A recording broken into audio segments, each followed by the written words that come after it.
CHCC receives the latest updates on the health and safety protocols to follow during the 2022 Pacific Mini Games, as we sit down with Public Health Medical Director Dr. Lily Muldoon. The Commonwealth Healthcare Corporation has partnered up with the American Red Cross organization and the Department of Fire and Emergency Medical Services to ensure the community, visitors, and athletes are safe during the games. CHCC, as well as the COVID task force and the organizers of the Pacific Mini Games, recognize that there is an increased risk as we're expecting about 1,800 individuals coming from across the Pacific. And as we are having that large influx of visitors, which is quite exciting for us, it also does increase risks of COVID transmission. According to Public Health Medical Director Dr. Lily Muldoon, there are various precautionary measures in place. So first, we are ensuring that every athlete coming in is fully vaccinated. Every person also is required to have a negative test prior to their arrival. And then we are doing daily self-swabbing of all of the athletes at their venues before they compete. Each athlete is receiving 10 self-swabbing kits when they arrive at the airport and are expected to self-swab daily. Should an athlete test positive, it will be their responsibility to report it to the contact tracers located at each of the hotels. We are ensuring, at least through those mechanisms, we're trying to have everybody stay safe through the daily testing. We also have set up hand washing stations at each of the venues and are encouraging hand hygiene throughout. And really importantly too, we're encouraging people to mask up. In the case of an athlete testing positive, they will be transferred to quarantine in a separate room where they will be monitored daily. According to Dr. Muldoon, they have not received any positive reports from any athletes. However, the same cannot be said for the community.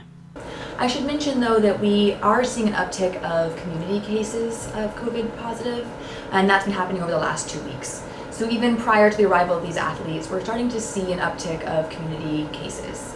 And actually yesterday we did have 2 hospitalizations of patients who have COVID. So I think it just means that even more importantly now than ever, we have to take personal responsibility to mask up, and if you have symptoms, stay home and get tested. Dr. Muldoon says despite being at a community level low, the mass gatherings put the island at an increased risk. We have a great opportunity with self-antigen tests for people to test at home to know if they have COVID or not. I recommend for you to trust the test. If it's positive, you have COVID, and you should take precautions as such. All athletes and visitors receive a health guidebook on arrival that includes all COVID-related information, the guidelines, different regulations, and also some information regarding mental health, such as suggestions on how to handle stress and contact numbers for specialists. Mental health is incredibly important, and this is a stressful time. People have traveled very far to get here, have been training for months to years for these events, and we have mental health specialists on not on site, but who are nearby, who are there to help. On site for aid, each sport venue has medical tents. The DFMs will be in charge of assessing and triaging the patients, and if somebody needs to be taken to the hospital, they will coordinate that. We have our emergency department open 24/7 and happy to take care of anybody that comes in. Our medical professionals want to remind the entire community to stay hydrated during the games. It is hot out there as we're getting into summer. A lot of these events are happening in the middle of the day, and so we encourage everybody to drink lots of water. Drink more than you even expect you need, especially if you're competing.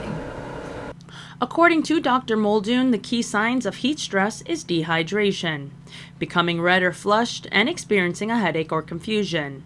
She says a sign of severe dehydration is if you stop sweating. We recommend hydration with water, but also with electrolyte supplementation. So mixing water with Gatorade or Powerade or Pedialyte can also help. In addition to staying hydrated at the games, Dr. Muldoon recommends everybody practice the 3 W's.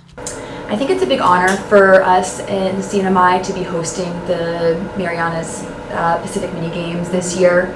CHCC is doing our best to be prepared because we recognize the risks of this. We're working closely with DFMs, we're working closely with the American Red Cross to be sure that we have protocols in place and we're ready for the worst, but we'll be celebrating the best. For more information on the health and safety protocols, you can visit northernmarianas2022.com. Stay safe, take care of yourself and your neighbor. Reporting for KSPN2 News, I'm ADRIANA COTERO.